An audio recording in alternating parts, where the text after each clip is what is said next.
हर हर महादेव। अध्याय 17 का भाग 8। जो सत्य, अहिंसा आदि धर्मों से युक्त होकर भगवान शिव के पूजन में तत्पर रहते हैं, वे अधर्म रूप भय से आरूढ़ कालचक्रों को पार कर जाते हैं। कालचक्रेश्वर की सीमा तक जो विराट महेश्वर लोक बताया गया है, उससे ऊपर वृषभ के आकार में धर्म की स्थिति है। वह ब्रह्मचर्य का मूर्तिमान रूप है। उसके सत्य, शौच, अहिंसा और दया ये 4 पाद हैं। वह शिवलोक के आगे स्थित है। क्षमा उसके सिंह हैं, सम कान हैं, वे वेद ध्वनि रूपी शब्द से विभूषित हैं। आस्तिकता उसके दोनों नेत्र हैं। निश्वास ही उसकी श्रेष्ठ बुद्धि एवं मन है। क्रिया धर्म रूपी जो वृषभ है, वे कारण आदि में सर्वदा स्थित है, ऐसा जानना चाहिए। उस क्रिया रूप वृषभाकार धर्म पर कालातीत शिव आरूढ़ होते हैं। ब्रह्मा, विष्णु और महेश्वर की जो अपनी अपनी आयु है, उसी को दिन कहते हैं। जहाँ धर्म रूपी वृषभ की स्थिति है, उससे ऊपर न दिन है न रात्रि, और वहाँ जन्म मरण आदि भी नहीं है। फिर कारण स्वरूप ब्रह्मा के भी कारण सत्यलोक पर्यंत 14 लोक स्थित है, जो 5 भौतिक गंध आदि से परे हैं। उनकी सनातन स्थिति है। सूक्ष्म गंध ही उनका स्वरूप है। इसके ऊपर कारण रूप विष्णु के 14 लोक स्थित हैं। उनसे भी ऊपर फिर कारण रूपी रुद्र के 28 लोकों की स्थिति मानी गई है। फिर उनसे भी ऊपर कारणेश शिव के 56 लोक विद्यमान हैं।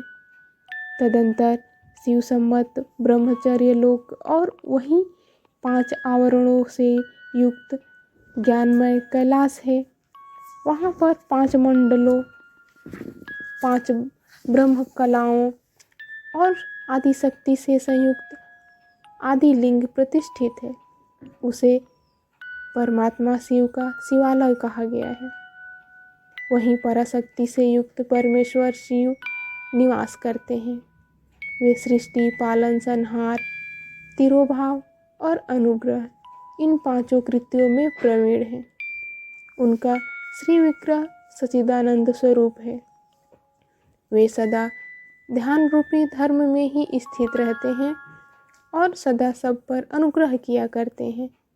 वे स्वात्मा राम हैं और समाधि रूपी आसन पर आसीन हो सुशोभित होते हैं। कर्म एवं ध्यान आदि का अनुष्ठान करने से क्रमशः साधन पथ में आगे बढ़ने पर उनका दर्शन साध्य होता है।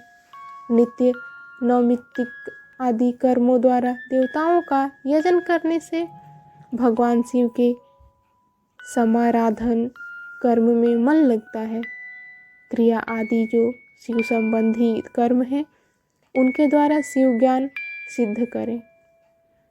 जिन्होंने शिव तत्व का साक्षात्कार कर लिया है या जिन पर शिव की कृपा दृष्टि पड़ चुकी है, वे सब मुक्त ही हैं, इसमें कोई संशय नहीं है। आत्मा स्वरूप से जो स्थिति है, वही मुक्ति है। एकमात्र अपने आत्मा में रमण या आनंद का अनुभव करना ही मुक्ति का स्वरूप है। जो पुरुष क्रिया, तप, जप, ज्ञान और ध्यान रूपी धर्मों में भली भांति स्थित है, वह शिव का साक्षात्कार करके स्वात्मा स्वरूप मोक्ष को भी प्राप्त कर लेता है। जैसे सूर्य अपनी किरणों से अशुद्धि को दूर कर देते हैं, उसी प्रकार कृपा करने में कुशल भगवान शिव अपने भक्तों के अज्ञान को मिटा देते हैं। अज्ञान की निवृत्ति हो जाने पर शिव ज्ञान स्वतः प्रकट हो जाता है।